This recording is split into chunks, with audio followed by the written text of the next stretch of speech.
ya ini dan bagian nanti insya Allah di akhirat. Melanjutkan pertemuan kedua tentang pelatihan sholat khusyuk. Kemarin kita telah mempelajari muqaddimah tentang pelatihan sholat khusyuk. Sekarang kita menginjak pertemuan kedua.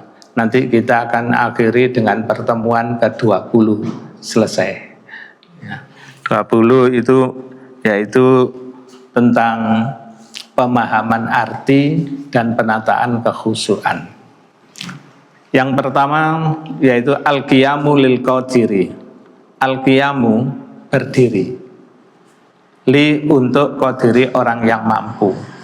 Fil fardi dalam fardu. Ada al ini namanya adalah al-ahdiyah. Al-ahdiyah itu yaitu al yang begitu disebutkan ini sudah ada yang dimaksud.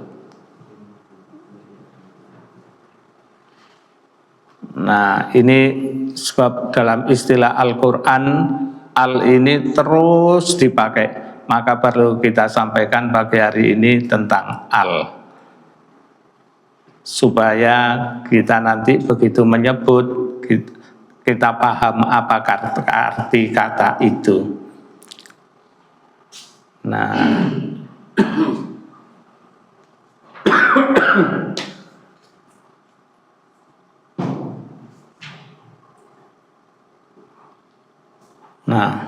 dalam kitab ini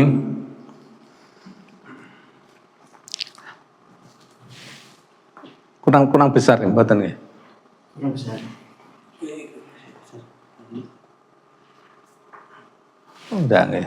Nah, dalam kitab ini, kitab Mughnil Labib, ini isinya tentang al, tulis begini, kesuwen macane. Maka saya singkat seperti ini. Nah, seperti ini perlu diketahui al, kata kalau tidak ada alnya itu umum itu nakiro. Contoh baitun rumah, bisa rumah jenengan, bisa rumah saya, bisa rumah siapa saja, baitun rumah. Tapi tatkala diberi al, nina alnya itu namanya al takrif. Itu yang dimaksud Baitullah, Ka'bah. Madinatun kota mana saja, Surabaya, Jakarta, Tokyo, Jepang. Nah, tapi tatkala diberi al, ini namanya al takrif. Ini berarti al Madinah itu berarti kotanya Nabi. Kitabun buku mana saja, buku kita, buku di toko, buku di perpustakaan, buku mana aja. Tapi tatkala diberi al-kitab, artinya kitab suci atau Al-Quran. Mana yang menunjukkan alnya? Nah, al ini macamnya ada dua, satu jinsiyah. Jinsiyah itu jenis ya. Jinsiyah itu al yang berarti kulu. Kulu itu berarti semuanya. Nah, contoh wal asri, demi masa. Innal insana, insan ini satu manusia. Nah, tapi diberi al ini namanya kulu, semua manusia. Mana yang dengan semua al? Sebab al ini termasuk al jinsiyah. Innal insana lafi khusr. Nah, yang kedua, ini contoh lagi ini. Alhamdulillahi Rabbil Alamin. Alhamdu, pujian. Di situ awalnya al, berarti itu al jinsiyah, semua pujian. Lillahi Allah. Rabbil Alamin, yang ngatur semua alam semesta. Alamin ada alnya. Nah, al itu al takrif jenis jinsiyah, berarti semua alam semesta. Pun paham ya satu ini ya? Itu nanti jangan setiap mengartikan Al-Quran atau bacaan sholat ini semuanya ini ada al, ini harus diingat-ingat. Jadi al ada dua, al jinsiyah dan al ahdiyah. Yang kedua al ahdiyah. Al ahdiyah itu dalam kitab itu disebutkan definisinya maskubuha ma'hudan dikriyan. Begitu disebut sudah tahu maksudnya. Nah, sudah tahu maksudnya, penyebutannya disertai pengertian. Contoh, alam taro kaifa fa'ala rabbuka bi ashabil fil. Bukankah kau tahu, bukankah kau telah tahu, bukankah kau tak mengetahui bagaimana Tuhanmu berbuat terhadap kawanan gajah. Fil, kalau fil tidak ada alnya, gajah mana saja, gajah di Sumatera, gajah di Thailand, gajah di mana saja. Tapi ini diberi al fil, berarti pengertiannya adalah gajahnya Abroha. Mana yang menunjukkan ini? Ini al. Al ini al takrif jenis ahdiyah. Alif lam mim zalikal kitabu alkitab. Nah, kitab itu buku, tapi ada alnya itu al-ahdiyah, dimaksud Quran. Bismillahirrahman, Maha Pengasih. Sapa Maha Pengasih? Nah, ada alnya. Ini yang dimaksud adalah Allah. Ar-Rahim, Maha Penyayang. Sapa yang Maha Penyayang? Allah. Mana yang menunjukkan Allah? Al itu al-ahdiyah. Paham ini? Ini kunci untuk memahami selanjutnya di Al-Quran. Dan ini loan barokai mempelajari ilmu nahwu. Ilmu nahwu itu mempelajari susunan kata supaya menjadi kalimat, ya, susunan kata supaya menjadi ayat ini. Lai sorob, susunan huruf supaya menjadi kata. Belajar itu. Kalau nahwu, susunan kata supaya menjadi kalimat. Itu belajarnya begitu.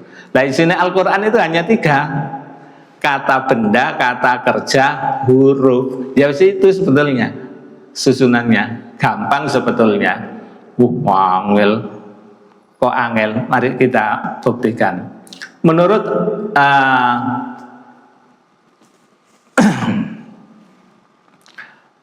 menurut ahli linguistik mengadakan penelitian bahwa bahasa di dunia ini ada 6.500 bahasa. Mulai dari bahasa daerah sampai bahasa ibu, ada 6.500 bahasa. Di Jawa ini aja ini ada 33 bahasa. Ya. Di Papua itu ada 29 bahasa, mulai bahasa daerah sampai ini semuanya dipelajari. Bahasa yang paling mudah ini ada 10. Dasarnya apa? Karena banyak penuturnya. Yang pertama bahasa Inggris. 60% orang di dunia ini bisa bahasa Inggris. Sebab apa? Banyak penuturnya, banyak. Kemudian bahasa Cina, mulai dari Jepang, Cina, Tiongkok, Vietnam, Thailand, dan seterusnya itu. Maka itu. Dan bahasa Arab, mulai dari Timur Tengah, seluruhnya itu ya. Nah, terus dan seterusnya. Di antara 10 itu, yang paling mudah dipelajari adalah bahasa Indonesia. Kenapa bahasa Indonesia? Sebab antara tulisan dengan bacaan itu sama. Ya. Tapi bahasa Inggris, kenapa jumlah penuturannya banyak? Padahal angel. Nah, itu bahasa Inggris itu angel. G-O-R-G, wacanya apa? Jos, loh. Nah, angel lah ya. Pisau, K-N-I-F-E, knife, wacanya knife loh. Kan angel sebetulnya ya. Tapi kenapa banyak orang bisa? Nah, maka ahli linguistik meneliti bahwa bahasa yang termudah di dunia ini bahasa Indonesia, sebab tulisan dengan bacaannya sama. Oleh karena itu menurut penelitian itu bahasa Indonesia berpotensi menjadi bahasa global. Sebab mudah. Lah belajar bahasa Indonesia dengan bahasa yang ada di Al-Quran jauh lebih gampang bahasa yang ada di Al-Quran. Ahli bahasa linguistik mengatakan bahasa Al-Quran itu bahasa paling mudah. Kok ada yang mengatakan angel? Ini siapa yang mengatakan angel? Ya karena belum ada rezeki yang menuntun kita untuk paham bahasa Al-Quran. Dan menurut Allah, menurut Allah bahasa Al-Quran itu mudah. Halil mudzakir, apa ada orang yang mau belajar? Walaqad yasarnal Qur'ana, dan sungguh Allah mengatakan sungguh qad benar-benar, walaqad dan sungguh benar-benar yasarna kami mudahkan Al-Quran itu lidzikri untuk dipelajari. Halil mudakir apa ono wong sing gelem belajar, kata Allah. Kata Allah Quran mudah, kata ahli linguistik mudah. Kok ada yang mengatakan angel ini. Nah, wis ini kunci yang harus dipegang dulu. Al-ta'rif ada dua, jinsiyah dan ahdiyah. Jinsiyah itu berarti kullu, ahdiyah begitu disebut. Nah, ini sudah sudah mengerti maksudnya. Contoh tadi kitabun buku, baik Alkitab Al-Quran, Madinatun kota, Al-Madinatu kota Nabi, Baitun rumah, Al-Baitu Ka'bah yang dimaksud itu ya. Itu alnya al-ahdiyah. Paham nih ya? Dan kita lanjut.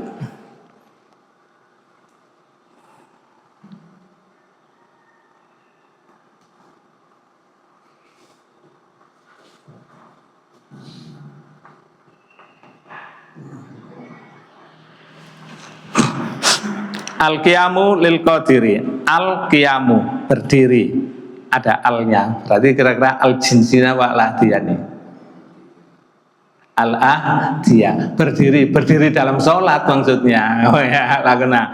Lil qadiri bagi orang yang mampu, ada alnya. Li bagi al-qadiri orang yang mampu. Berarti alnya al-jinsiyah apa ahdiyah? Ahdiyah, orang yang mampu. Fil fardi dalam wajib. Di sini ada al. Wajib apa ini kira-kira alnya? Sing sakit kalau kasih 50.000 potong pajak 100%. Sholat. Mana yang menunjukkan sholat? Ini al. Jadi al niku macamnya ada dua, al jinsiyah kali al ahdiyah. Oke. Pun lanjut nggih. Didik oleh paham kata nggih. Supaya niki kemarin kita telah mempelajari muqaddimah sholat. Hafidhu, jagalah oleh kalian ala sholawati pada sholat apa? Al ini maksudnya sholat wajib, ahdiyah, wa sholatil wusta. Lah ini dan sholat ada alnya ini berarti sholat wajib, al wusta yang tengah. Kemarin kita sebut yaitu sholat subuh dan sholat asar. Wakumu dan dirikanlah. Dirikan ini ada 4, memperbaiki bacaannya, memahami artinya, menata kekhusyuannya, dan yang keempat menerapkan ajaran sholat dalam kehidupan. Lillahi, karena Allah. Lillahi, saya niat lillah. Lillah itu ada 2. 1, ridho, menjalankan itu karena Allah. Ikhlas. Kalau kita kan orang sholat duha, apa jadi gampang dari rezeki loh, bukan karena Allah malian ya. Ini ya Allah, saya menjalankan ini, saya ridho karena Engkau ya Allah. Enteng menjalankannya, ikhlas ya Allah. Kemarin saya belum dapat dalilnya, ternyata dalilnya dari Ustadz Rahmat. Ternyata ini kita lihat di surat Al-Bayyinah. Wa ma umiru illa liya'budullaha mukhlishina lahuddin. Dasarnya lillah. Kita ibadah itu lillah karena Allah, ikhlas karena Allah. Tidak ada tendensi yang lain-lain. Ya, ini poso. Yuk, lapo poso. Anakku ada ujian loh. karena anak ya. Tapi saya puasa karena Engkau ya Allah. Dalam puasa itu kita minta kepada Allah. Nanti nih, noto kekhusyuane ya. Noto supaya yang kedua dilaksanakan sesuai dengan tuntunannya. Qanitin, merendahkan diri. Sholat ini pun masalah ini kecerdasan kita, terus kita protes, kita nggak terima, kita kok begini, komplain, lepas sudah masalah urusan dunia. Ya Allah, kita kecil di hadapan Allah. Kita tandai tubuh kita menghadap ke tempat yang akan disujudi.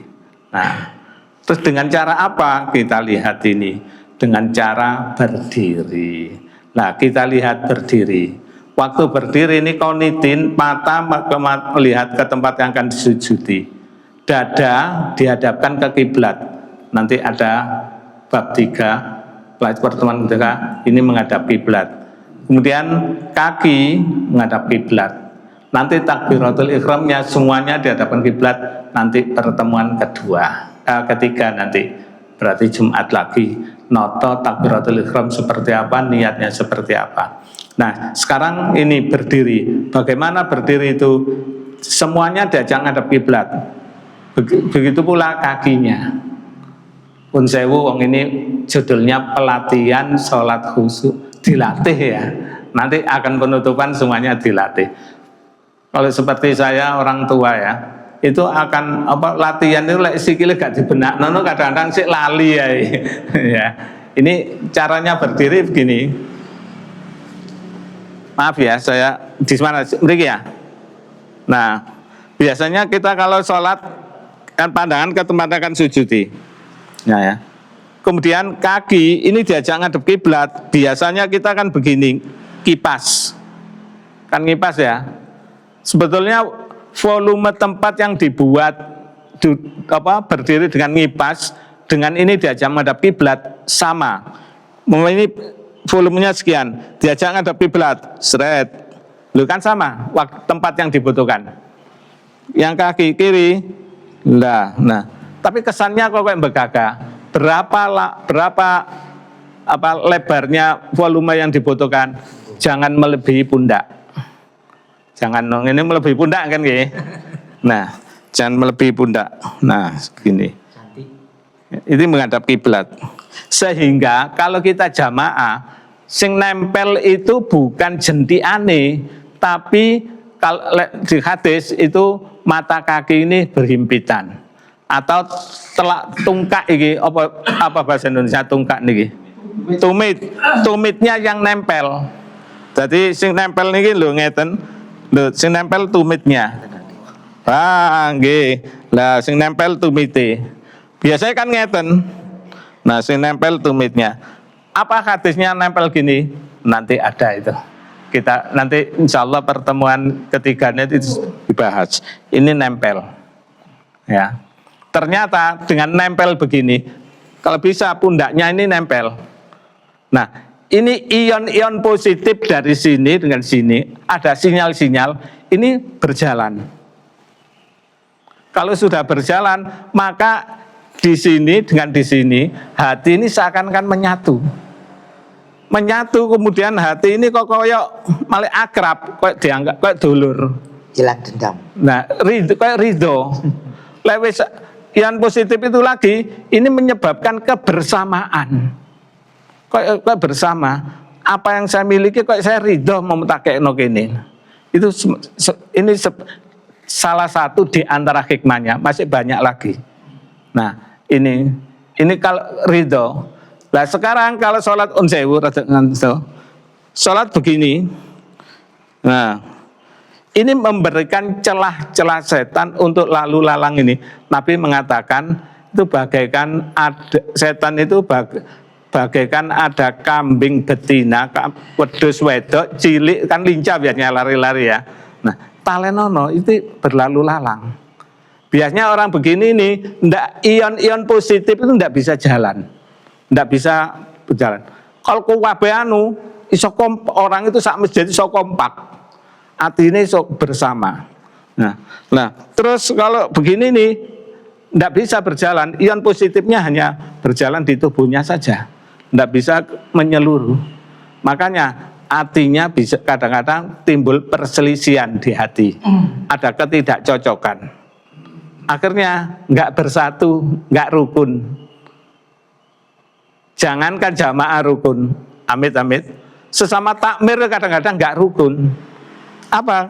Di antaranya disebabkan sholatnya semacam ini. Kalau sholatnya itu dempet, insya Allah ion-ion positif ini berjalan. Kita pelajari untuk pertemuan selanjutnya. Matur nuwun.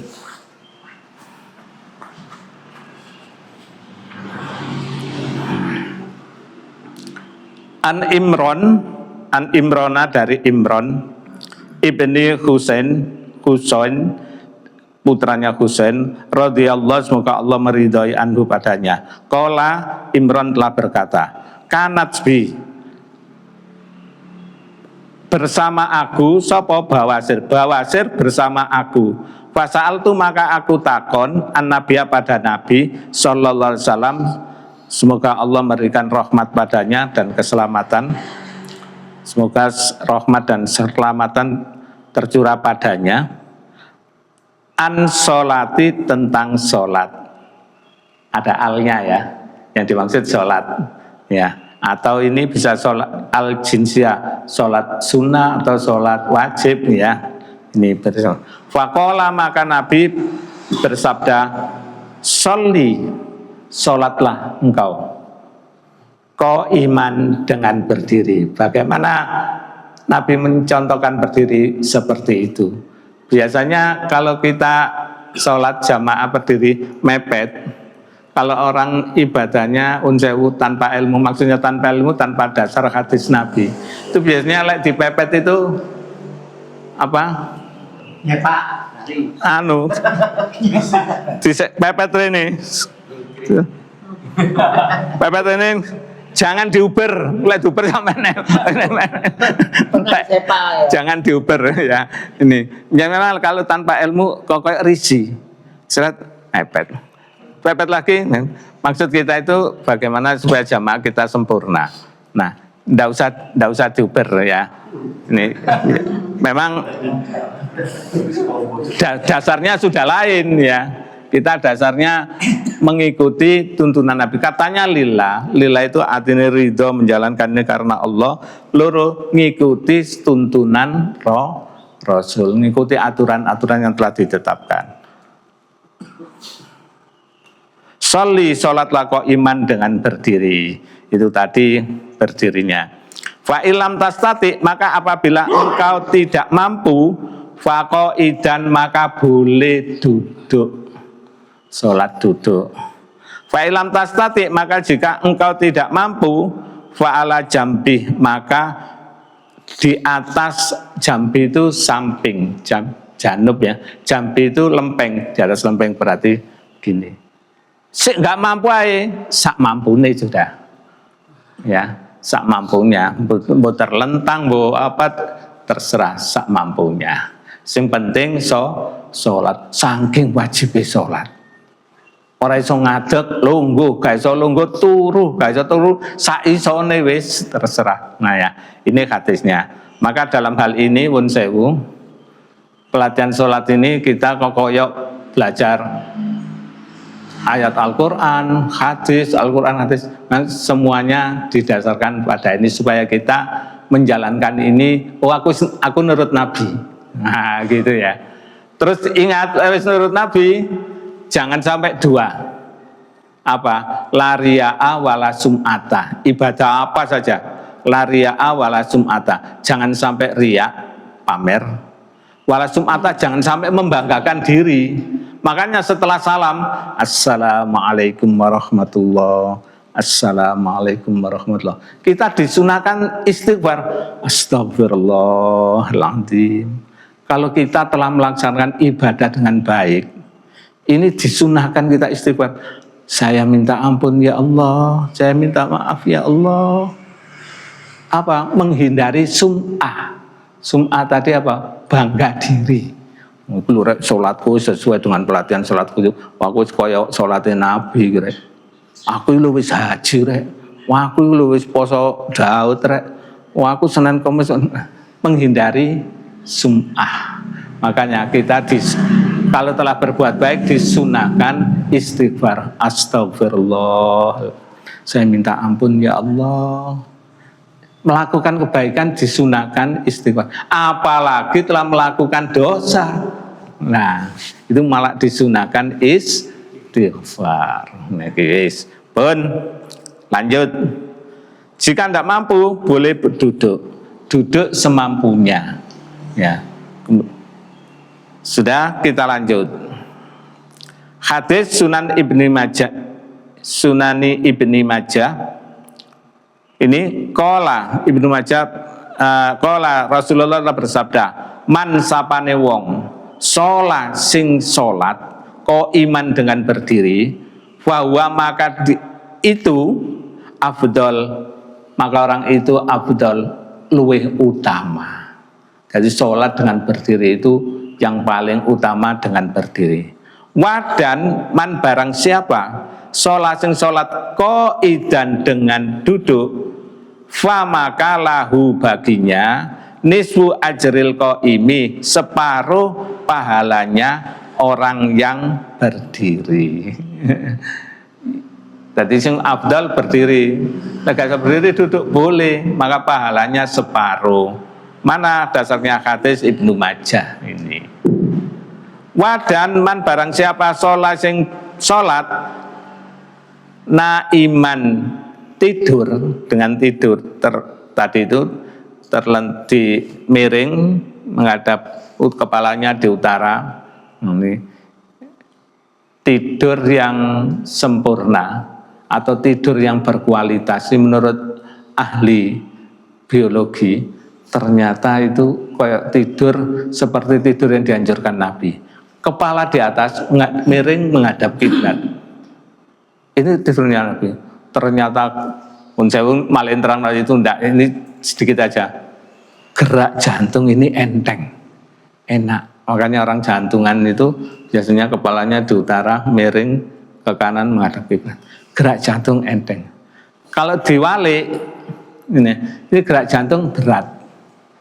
Ya, gerak jantung berat. Apalagi yang malah dimakruhkan oleh Rasulullah itu turu murab. Ya, itu maka tidur itu kan istirahat dalam keadaan tidak sadar. Ya, kalau sholat istirahat dalam keadaan sadar tuh, podo istirahat itu sebetulnya. Ya, nih, dah. Wadan barang siapa yang sholat naiman dengan tidur, falahu maka baginya nisfu ajril qaimi, separuh pahalanya orang yang duduk. Jadi orang berdiri paling afdol, lek duduk separuh dari berdiri, lek tidur separuh dari yang duduk. Ya, ini hadisnya ini. Kita lanjut. Oh ini, sholat pahalanya sholat duduk separuh dari berdiri. Pahalanya sholat berbaring setengah dari yang duduk. Ini. Dah. Ini istiqbalul kiblati, menghadap kiblat. Oke. Sekarang berdiri sholat sudah. Sekarang menghadap kiblat. Kiblat ini kalau dilihat dari apa itu satelit, pas tengahnya bumi, ya, mulai dari ya benua Amerika, benua Australia, Eropa, Asia, pas ini sebetulnya di tengah. Maka dulu zamannya Khalifah, ini ada waktu MMT, Makkah Mean Time. Kemudian setelah jatuhnya kekhalifahan, khalifah dijatuhkan oleh orang-orang oleh orang-orang kafir yang dipimpin oleh Mustafa Atatürk, ya, jatuh. Maka orang yang kuasa saat itu orang Inggris. Orang Inggris membuat GMT, Greenwich Mean Time. Ya. Greenwich Mean Time ini padahal Inggris itu tempatnya dari Katulistiwa agak ke utara, agak ke barat. Bukan tengah-tengah. Tapi kata orang Inggris, right or wrong is my country. Salah benar ini negara saya. Tak atur dengan selera saya. Nah ya. Ini seperti sekarang itu loh. Amerika ingin menguasai Hormuz, selat yang ramai perekonomian minyak, pusat minyak dunia. Saya akan menguasai Hormuz demi demi kesejahteraan dunia.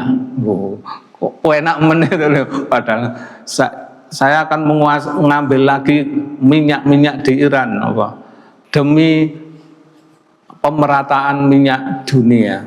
Kok koyo ngarepe apit padahal ngerampok ya. Nah, ini melanjutkan seperti zamannya Pahlavi, semuanya minyak kan dimiliki oleh Amerika. Pahlavi jatuh, kemudian Iran berdiri Republik Islam, itu kan semua kekayaan sumber daya alam untuk ibu pertiwi mereka sendiri, bukan untuk bangsa lain. Nah, begitu pula dulu GMT itu sudah, pokok kalau sekarang hari apa ini? Sabtu ya, Sabtu. Kini Sabtu kalau orang Kristen itu pergantian hari itu jam 12.00. Kalau orang Islam itu maghrib pergantian hari. Kalau orang Yahudi itu asar. Ya, asar. Jadi orang Yahudi itu sebelum asar itu masuk Sabtu, kok mari asar sudah Ahad.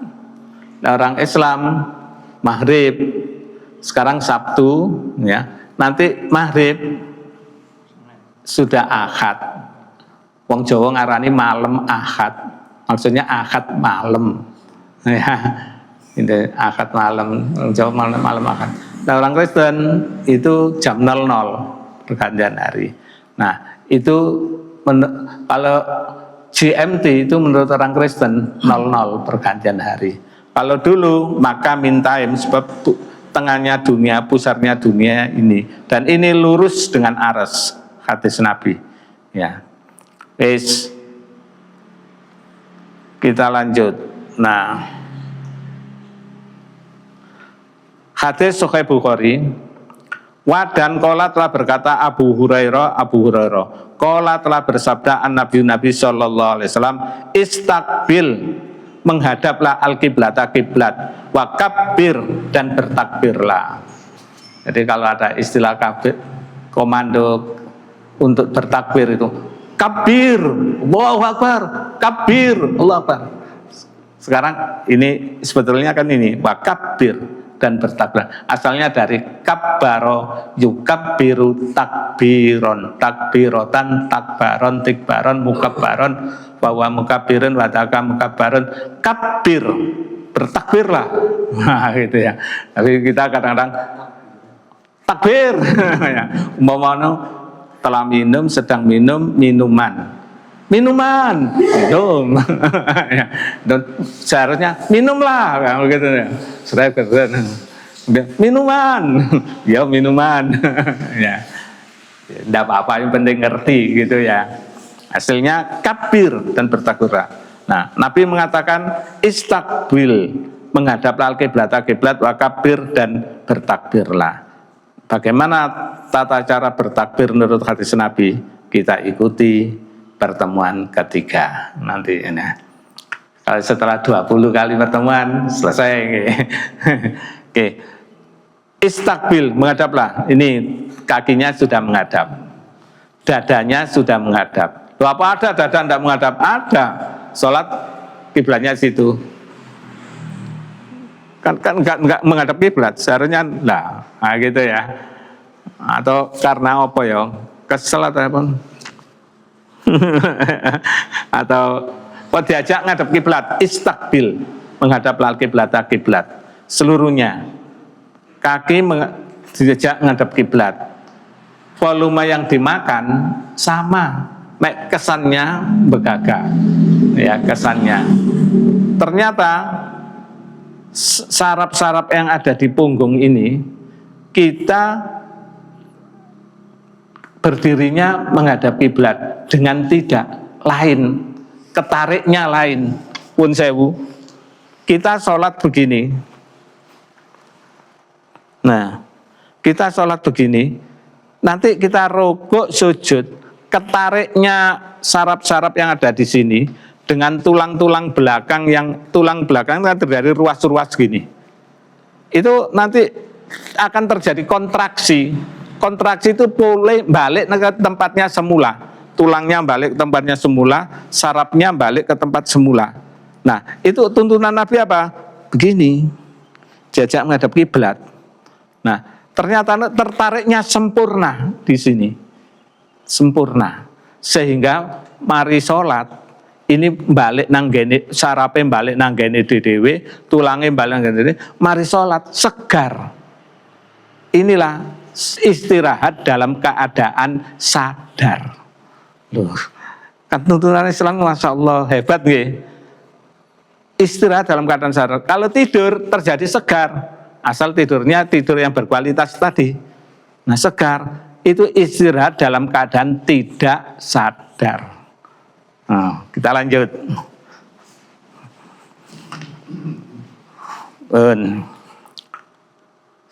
Kalau dulu ada MMT, sekarang berlaku GMT. Mengapa berlaku? Sebab yang menyetujui di dunia banyak, ya, pendukungnya banyak.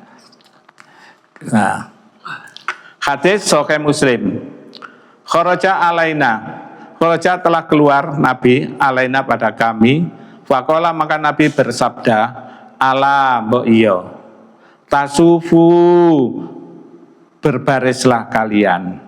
Kama seperti tasufu berbarisnya al malaikatu para malaikat inda rabbiha di sisi Tuhannya. Nabi mengatakan berbarislah sebagaimana para malaikat berbaris di sisi Tuhannya. Fakulna maka kami berkata, ya Rasulullah, wahai Rasul Allah, kaifa tasuful malaikatu, bagaimana para malaikat itu berbaris inda rabbiha di sisi Tuhannya. Qala, Nabi bersabda, yutimmu sufufal awal. Yutimmu, mereka menyempurnakan sufufa sop-sop al-awwala yang pertama. Sop pertama. Langsung baris-baris apa seperti tadi ya, kakinya menghadap kiblat, didempetkan. Kalau didempetkan ini Pak, ion-ion positif, yang positif dari ini nempel semua. Dan ion-ion positif itu geraknya itu akan dari bawah ke atas terus gini. Terus saling tukar menukar. Tapi kalau benggang, ion positif itu bergeraknya ke bawah. Contoh saja, unsewu. Jenengan lek ngeten iki. Jenengan nuang wedang. Wedang niki kan biasanya dudak. Lek ngudaknya sesuai dengan peredaran alam semesta. Kados bulan ngitari bumi niki lak ngeten berlawanan dengan jarum jam. Bumi dan bulan mengitari matahari juga gitu. Terus yang namanya satu galaksi. Galaksi ini mengitari super cluster ini juga gini. Super cluster mengitari pusat alam semesta. Insya Allah mungkin itu Ars ya. Itu juga gitu. Ternyata itu apa? Orang tawaf, nah ini begini. Ndak searah jarum jam, ndak begini. Ternyata perputaran begini ini ion-ion positif yang ada di material-material sini itu akan naik ke atas. Tapi kalau sesuai dengan jarum jam, maka akan mendelep ke bawah. Masya Allah, tuntunan Rasul itu hebat niki pun. Kemudian yang kedua, wayatarosu dan rapatkan oleh kalian fisofi dalam sop. Itu tadi merapatkan ion-ion positif antar sama jamaah akan terus berpindah. Seakan-akan ada sinyal yang terus ngecas antara sesama sehingga merasa satu, merasa saudara, merasa ridho. Lewis ridho unsewu, apa yang kita miliki itu kayak nggak apa-apa dimiliki oleh orang lain, kan begitu nggih? Contoh, kita punya sandal. Waduh, sandalnya koncoku hilang. Umpama kita sudah bersatu. Wis kayane, lho lah sampean aku cedek wis iku gaun. Yang kok tak balen gak usah wis. Kenapa? Karena ada unsur ridho hatinya. Lah itu loh timbul kalau ion-ion positif ini sinyal-sinyal ini berempel, itu hikmahnya diantaranya berjamaah. Nah, jadi jamaah itu yutimmu sufufal awal, menyempurnakan sop-sop awal, wayatarosuna dan merapatkan fisofi dalam barisan rapat. Lalu rapat itu memberikan celah-celah setan untuk masuk ke dalam hatinya. Nah, ion-ion positif sinyal itu tidak bisa pindah, maka perputaran ion positif akan berbalik ya, seperti jarum jam, maka energi akan turun ke bawah, sehingga hatinya akan keras.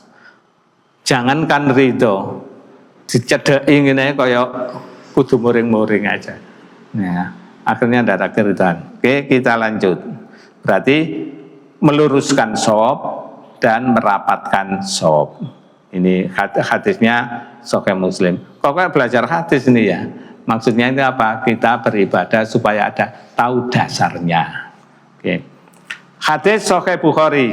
Cerita ini dari Abi Hurairah bahwa sesungguhnya Rasulullah Sallallahu Alaihi Wasallam telah bersabda, lau ya'lamun nasu, seandainya para manusia itu tahu. Nasu itu jamak dari insan. Kalau insan satu, kalau nasu para manusia, jamak dari insan. Ada alnya, ayo al tadi macamnya ada dua, jinsia dan dia. Oke. Nah, ini ada alnya. Maksudnya ini seandainya semua manusia mengetahui apa nidai dalam panggilan adan. Nidai panggilan ada alnya dia sing dimaksud adan nggih. Kanggo terus nggih al nggih. Al jinsiyah wa al ahdiyah wau. Nida maksud panggilan, ada maksudnya adan. Wasofi dan sof, ada ini al ahdiyah. Sofi sof apa? Sof solat. Mana yang menunjukkan solat? Nih al ahdiyah. Terus kanggo nih di Al Quran niku terus kanggo nih al jinsiyah dan al ahdiyah. Al awali yang awal, ya. Seandainya semua manusia itu mengetahui apa yang ada di adan dan di sof yang awal, sumalam yajidu, kemudian mereka tidak mendapatkannya, orang oleh sof awal, orang nemoni adan, illa ayastahimu, maka dia itu akan getun, bahasanya apa? Menyesal ya. Itu akan terjadi penyesalan alai padanya. La astaimu, sungguh mereka akan menyesal benar. Ini wong seandainya pahalanya sop awal dan nemoni adan, maka orang itu gak mendapatkannya getun. Seandainya ganjarannya mau diketokno. Ini ada cerita dari teman itu. Dulu ekonominya apa? Rusak gitu ya, ekonominya berat. Kemudian sowan ke Romo Yai Hamid Pasuruan. Kebetulan beliau masih gesang waktu itu. Kemudian orangnya belum mengatakan, aku sampean ngene ya, coba sampean sholat subuh jamaah dan nemoni takbiratul ikhrami imam ping 40 dina. Terus saman rene ngoten sampai gak nemoni takbiratul ihram ulang ono sampai ping 40 nemoni takbiratul ihram imam. Oleh ping 10 dan telat gak nemoni takbiratul ihram ulang ono sampai ping 40 maneh. Terus rene maneh. Terus walhasil cerita setelah 40 hari itu 4 bulan sowan sana. Yai alhamdulillah kalau kali pangeran pun diparingi saged ngeten. Alhamdulillah. Istiqomah nolih terusno. Loh, niki di antara hikmah jamaah. Maka jamaah percobaan itu 40 hari. Di Medina aja kita kan dicoba salat arba'in ya 40 hari. Dilanjutkan di sini salat arba'in rakaat. Salat wajib 17 rakaat. Nggih. Terus salat qobliyah ba'diyah 12 rakaat 29. Salat tahajud pinten 11. 37. Salat witir 3:40. Nah, habis kita sholat arba'in di Madinah, dilanjut diistiqomahkan di sini arba'in rakaat. Nah ya, ini percobaannya, ujiannya semacam itu. Kalau begitu Allah akan memberikan kemudahan-kemudahan. Ya Allah, sholat arba'in, Nabi telah menjanjikan bara'atum minan nar, bebas dari api neraka. Ya, pun kita lanjut. Hadis Sahih Muslim. Cerita ini dari Abi Sa'id Al-Khudri.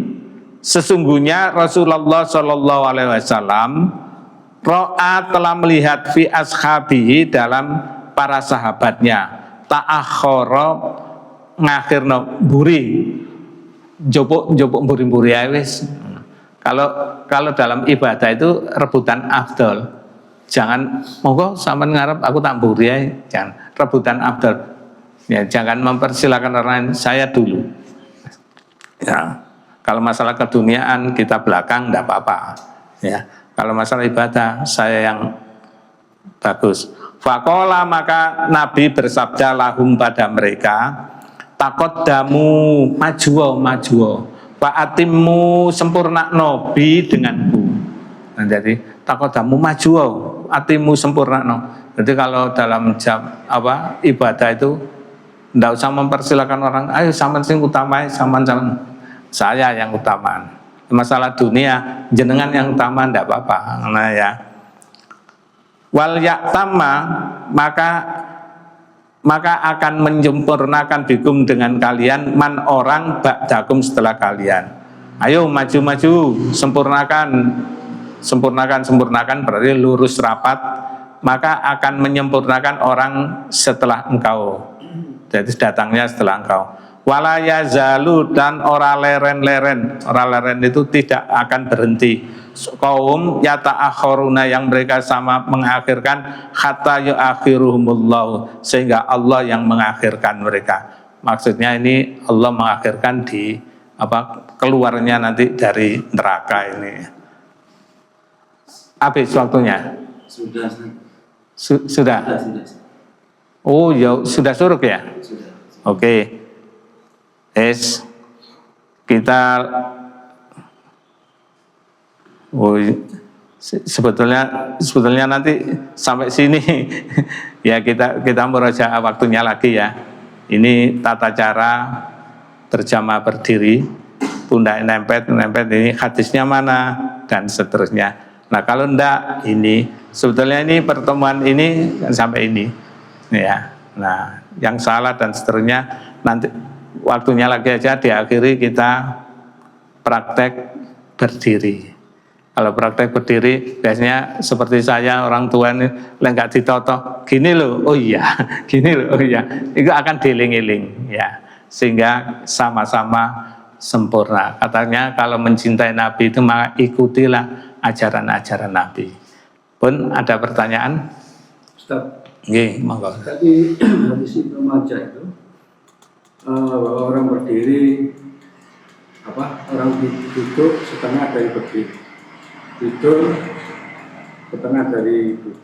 Nah ini pertanyaannya, bagaimana dengan orang sakit? Ya, saya terus terang waktu itu pernah sholat tidur itu sampai tidur 4 bulan lebih. Jadi saya dapat cuma sepertiganya dari itu, seperempatnya dari berdiri. Sedangkan niat saya nggak ingin tidur, saya ingin berdiri, kok nggak mampu. Apa habis itu masih benar-benar seperti itu? Saya kok nggak setuju dengan hadis itu. Saya jadi ragu gitu. Nah, nggak semua orang ingin tidur, nggak semua orang ingin duduk, ingin berdiri semuanya. Hadis ini Sunan Ibnu Majah ini mengatakan afdolnya sholat itu berdiri. Gak bisa berdiri kok idan, berarti kan darurat ini. Dalam keadaan darurat. Ini menunjukkan saking wajibnya sholat. Ya. Adapun pahala itu hak prerogatif Allah. hak prerogatif Allah, dan tidak ada daftar pahala sekian itu kan tidak ada ya. Nah, itu tadi seandainya orang itu, para manusia itu tahu pahalanya sop awal dan tahu pahalanya mendengarkan adzan, terus dia tidak mendapati, getun wong itu, akan terjadi getun. Dia merasa getun karena tahu artinya, tahu maksudnya, ya, tahu hikmahnya. Nah, kalau ini ajaran terus gimana? Ya, ini ajaran kita dalam keadaan darurat. Ini menunjukkan saking wajibnya sholat. Jadi sampai turu. Nah, ini yang dipermasalahkan pahalanya ya. Lah ya. Itu hak prerogatif Allah. Iya. Kita kan tidak mau sakit sebetulnya, bukan itu kan qadarullah ya. Seperti unsewu, saya mempunyai teman itu janda gitu ya. Itu nangis gitu ya pada temannya. Ini lho, bukan itu agak karepku, aku status janda itu tuh karepku. Aku ya repot saja nih ngatur anak dan seterusnya, yang enggak anak yang lindungi. Ini itu duduk karepku. Lah maunya sama apa? Mau saya ya normal seperti biasanya yang lengkap itu. Nah, dan memang itu sudah qadarullah. Nah, menerima ikhlas dengan qadarullah itulah ampunan yang tiada tara. Makanya orang sakit itu kalau ikhlas ini adalah kenyataan ini, ikhlas dan kenyataan ini adalah qadarullah. No. Itu yang apa? Pahalanya melebihi dari yang lain-lain itu ya. Saya ini kan saya bukan menyangka. Mempertanyakan hadis ini. Soalnya gini, ada hadis juga kalau saya pernah baca. Bila seseorang sudah terbiasa berjamaah 5 waktu, kemudian dia sakit, nggak berjamaah, tidur pun itu dihitung sama berjamaah. Iya, iya. Saya kok kontras dengan hadis ini. Dan ini hadis yang saya baca tadi sahih gitu. Jadi tetap dihitung sesuai sama dengan yang ini loh. Saya soalnya pernah baca ini tapi kurang bisa menerima gitu. Insya Allah saya carikan dasar-dasarnya.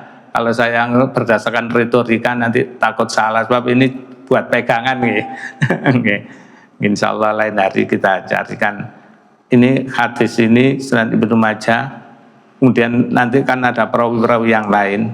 Ini sahih apa dhaif atau maudhu gitu ya. Ini yang nyusun, ini bisa ditanyakan di Ustadz Abu nanti. Ini yang nyusun Ustadz Abu, kita carikan. Ngapunten nggih. Ngapunten. Nggih. Bukan pulang ini pernah saya dengan orang istiqomah.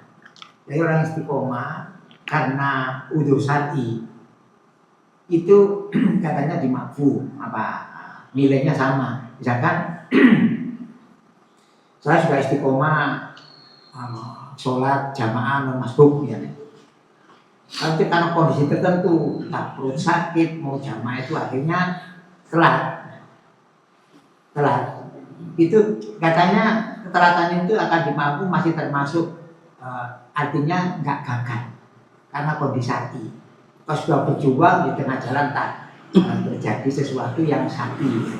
Jadi walaupun telat itu masih dianggap nggak telat karena kondisinya itu sakit nggak sengaja.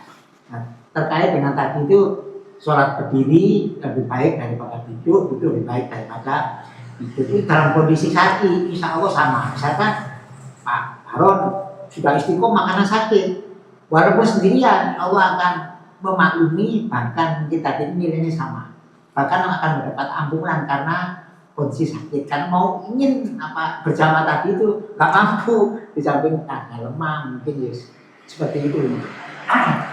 Oke, terima kasih. Ini begitu penghargaan terhadap niat. Nabi sangat menghargai kepada niat seseorang. Sebab perbuatan jelek, perbuatan baik itu kan dari hati. Kalau di hatinya ini ada, sebelum hati itu kan ada memori. ingatan-ingatan. Memori itu adalah endapan-endapan pengalaman di luar. Ini kalau di sini ada jelek, masuk hati, lama-lama menyuruh pikiran, terjadilah perbuatan jelek. Kalau ini ada memori-memori bagus, hati, memerintah pikiran, baik. Ini penghargaan semangat hati, semangat yang ada di hati. Ini apa? Bukan bicara masalah pahala. Kalau pahala itu kan hak prerogatif Allah ya. Nah, ini begitu penghargaan Nabi terhadap semangat hati ini. Nah, iya. Oke, bisa. Nggih, Pak Slamet. Ini berkaitan dengan materi ini, saya ingin menanyakan ingin penjelasan tentang apa yang membedakan antara menghadap kiblat sama mengarah kiblat. Arah kiblat sama menghadap kiblat ini, karena kalau ke arah kiblat ini kemarin waktu Rasul kiblat itu sudah bergeser. Nah, ini bagaimana mensikapinya? Iya. Kalau dari bahasa hadis apa yang pertama tadi? Apa yang membedakan Menghadap sama menghadap kiblat? antara apa tadi pertama? Antara ke arah kiblat sama menghadap kiblat. Oke. Itu ada fawali. Fawali itu ini, fawali wajhaka, maka hadapkan. Fawali, hadapkan wajahmu pada arah Masjidil Haram. Fawali, hadapkan. Berarti hadapkan ini ada unsur fisik, fawali, hadapkan wajahmu. Kemudian kalau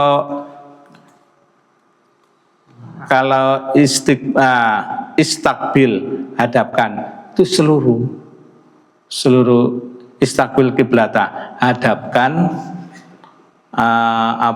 jasadmu dan hatimu, itu bahasanya istakbil.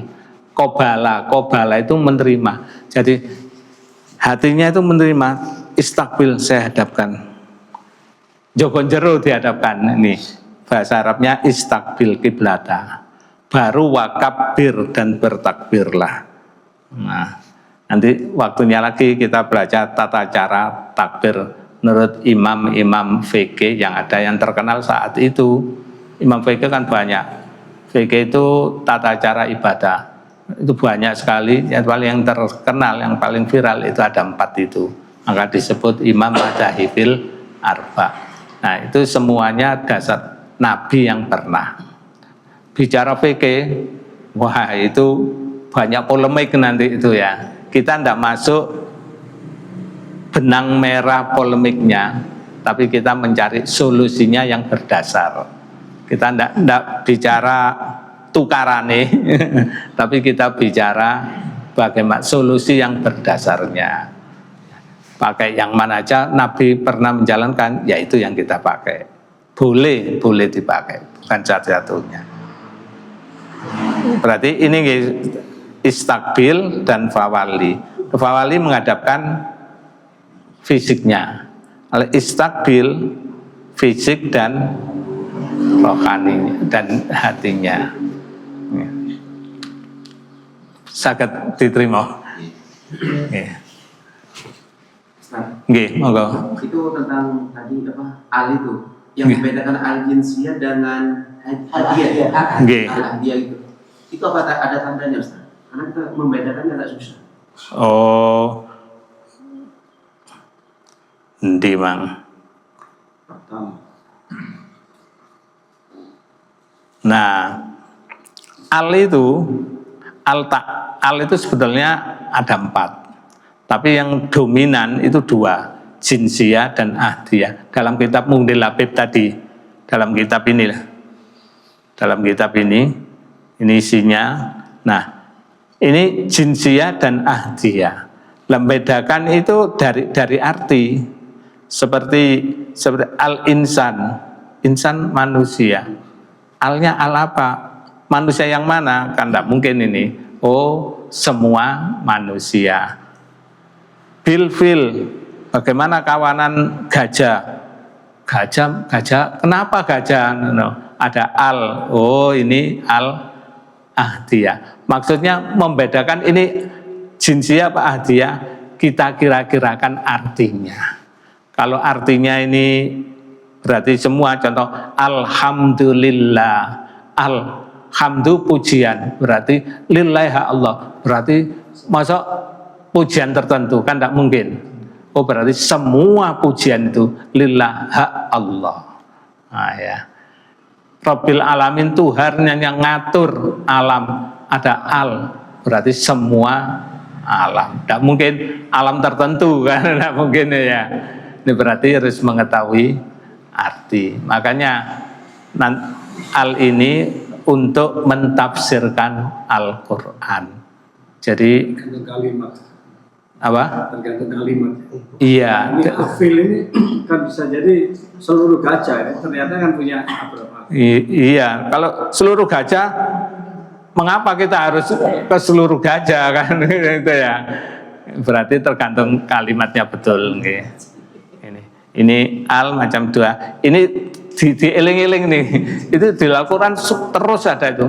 Bismillahirrahmanirrahim. Ar-Rahman. Oh, alnya al-ahdiyah. Yang dimaksud apa? Itu adanya maksud adalah Allah Maha Pengasih. Di mana? Di dunia. Ar-Rahim, penyayang di akhirat. Siapa penyayang? Allah. Mana yang menunjukkan Allah? Ar-Rahim. Ya. Itu berarti tergantung. Untuk Al-Qadiri tadi kok tertentu ya. Kok masuk apa? Masuk al-ihdiyah, al-ahdiyah. Yang mana? Tadi apa tuh? Tadi loh, berdirilah qadir. Ya. Al-qiyamu al-qadiri fil fardhi itu. Oh, nggih.